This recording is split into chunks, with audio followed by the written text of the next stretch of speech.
সময়ের সাথে সাথে জটিল আকার ধারণ করছে ইরান ইসরায়েল সম্পর্ক, যার আঁচ পড়েছে মধ্যপ্রাচ্য থেকে শুরু করে গোটা অঞ্চলে। দিন যতই যাচ্ছে গাজায় বাড়তে থাকা মৃতের সংখ্যা নিয়ে বহু দেশের সমালোচনার মুখে পড়েছে ইহুদি দেশটি। এরই মধ্যে আগুনে ঘি ঢালার মতো ইরান কনসুলেটে ইসরায়েলের হামলার প্রেক্ষাপটে সামনে এলো মুখোমুখি যুদ্ধ।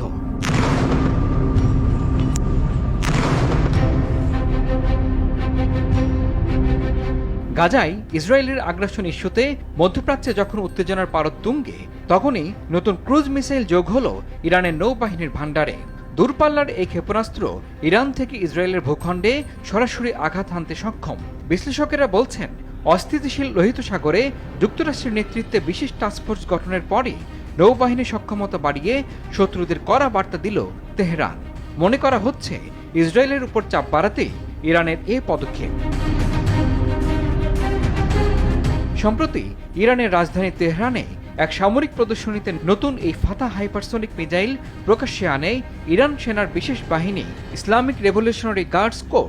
এই অনুষ্ঠানে উপস্থিত ছিলেন ইরানের supreme leader Ayatollah Ali Khamenei. নতুন এই অত্যাধুনিক ক্ষেপণাস্ত্র খতিয়ে দেখার পাশাপাশি এদিন আরও একবার ইসরায়েলের নিন্দা করতে ছাড়েননি তিনি।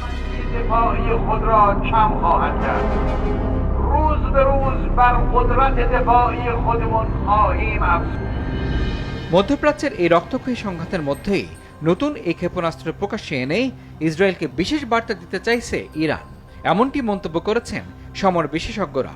যদিও গাজায় ইসরায়েলি আগ্রাসন বন্ধে শুরু থেকে সরব ছিল ইরান। ইসরায়েলের বিচ্ছিন্নতাবাদী যুদ্ধাপরাধ ও গণহত্যা অবিলম্বে বন্ধ করা না হলে পরিস্থিতি নিয়ন্ত্রণের বাইরে চলে যেতে পারে এবং এর পরিণতি সুদূরপ্রসারী হতে পারে বলেও সতর্ক করেছে দেশটি। এই প্রেক্ষিতে ইরান ইসরায়েলের সরাসরি যুদ্ধে পরিস্থিতি কতটা নিয়ন্ত্রণের বাইরে যায় সেটি দেখার বিষয়। দীর্ঘদিন ধরেই নিজস্ব প্রযুক্তিতে একের পর এক ক্ষেপণাস্ত্র ড্রোন তৈরি করে শত্রুদের হুমকি হুঁশিয়ারি দেওয়ার পাশাপাশি সমরাস্ত্র শিল্পে নিজেদের উত্থানের প্রমাণ দিয়ে যাচ্ছে ইরান।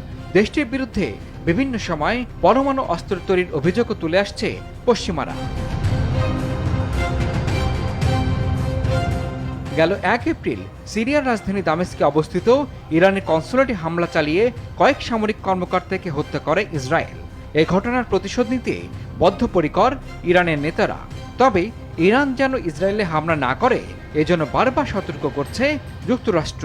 এজন্য কূটনৈতিক ও সামরিক তৎপরতাও চালাচ্ছে দেশটি। ইমরুল হাসান, RTV।